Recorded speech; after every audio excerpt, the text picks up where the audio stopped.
following is a dense fog advisory for the following counties in Missouri: Henry, Johnson, and Pettis. Visibility. Visibilities of 1/4 mile or less are times are expected. Impacts.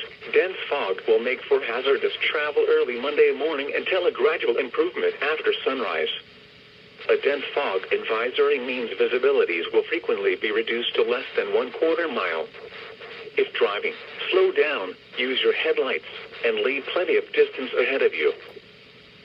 The following is a dense fog advisory for the following counties in Missouri: Benton and St. Clair. Visibility, frequently less than 1/4 mile. Impacts, poor visibility will make driving difficult. A dense fog advisory means visibilities will frequently be reduced to less than 1/4 mile. If driving, slow down, use your headlights, and leave plenty of distance ahead of you.